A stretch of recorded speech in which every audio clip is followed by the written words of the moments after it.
If you were a miner back in the 1800s and you wanted to go prospecting for silver, all the experts would tell you that you would never find silver in sandstone. Or could you? We'll show you where an unlikely event happened that surprised everyone. Next on Ghost Towns and More.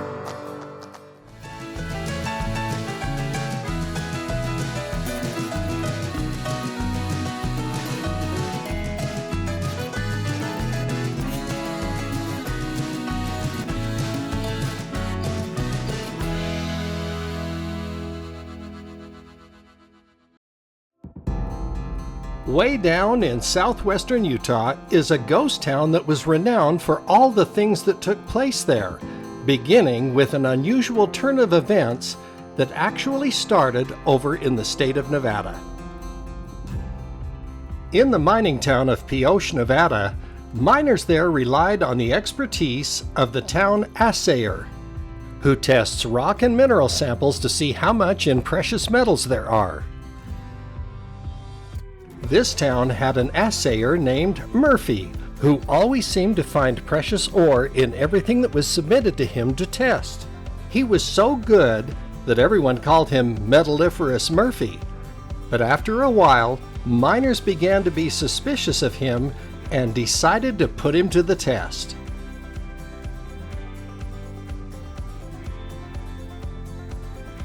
Knowing perfectly well that silver could not be found in sandstone, the men searched through a junk pile and found a broken sandstone grinding wheel. They smashed it up into small chunks and paid Murphy to assay it for them.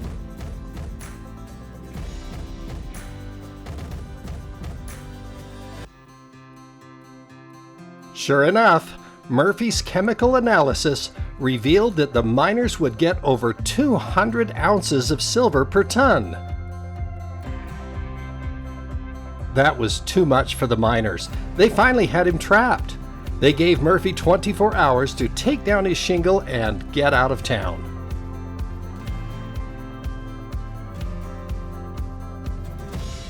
In those last frantic 24 hours, old Murphy did some quick investigating and found that the grinding wheel the miners used had been quarried from a reef over in southern Utah. More tests were done at the reef, and to everyone's astonishment, the sandstone reef was full of silver.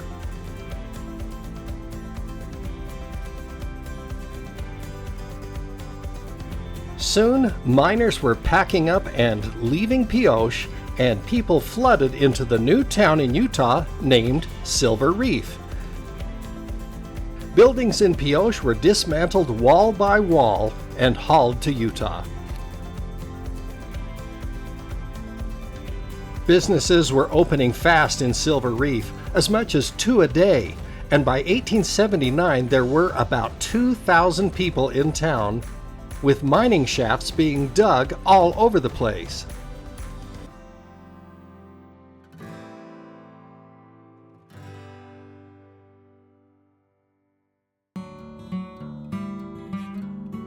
The new town boasted 9 grocery stores, 2 drugstores, several dry goods stores, meat markets, 6 saloons, dance halls, a billiard hall, a jail, and a Catholic church.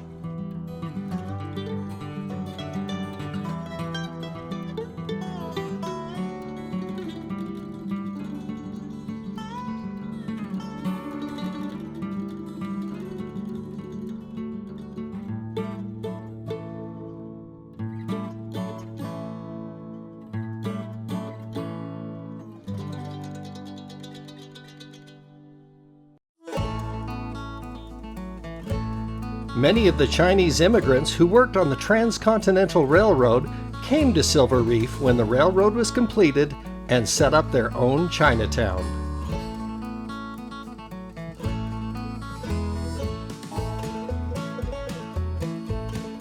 One excited miner had unearthed a large piece of petrified wood and found it to be laced with silver.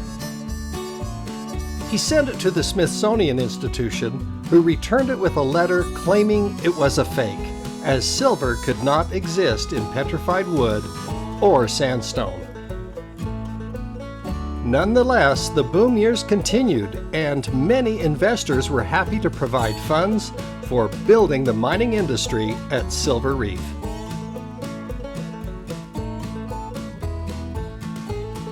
As the town grew, it had its share of problems that were typical of rowdy towns of the West. Prostitution, gambling halls, and gunfights were very common.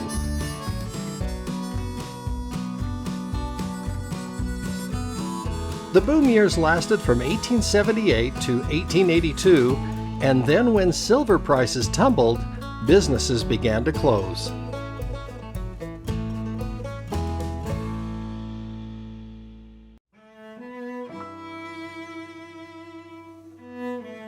Silver Reef had 3 cemeteries: a Catholic, Protestant, and Chinese cemetery. The Chinese had an interesting tradition when one of their own had died. When they carried the coffin in the procession to the cemetery, they left prepared food and treats at the grave for the departed to enjoy on their way to the next life.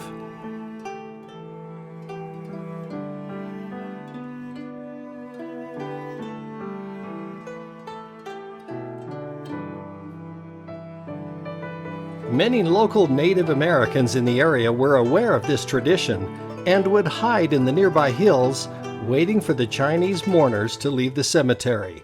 Then they would come down to eat all the food and treats left behind.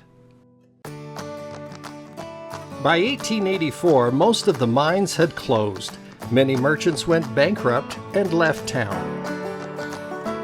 As the years passed, the residential district completely disappeared, and many homes and buildings were torn down and the material used for buildings elsewhere. People from China came and exhumed the bodies from the Chinese cemetery and took all of them back to their native country for reinterment.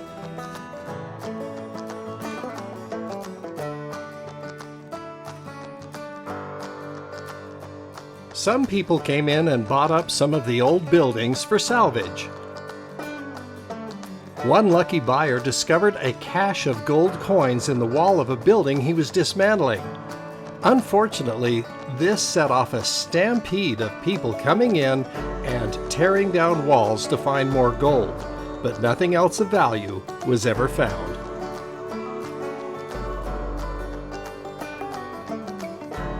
Although the original town of Silver Reef is a complete ghost, the old Wells Fargo building has been preserved as a museum, where visitors are welcome on specific days to come and enjoy the preserved relics in and around the building and explore the remains of surrounding ruins and mining sites.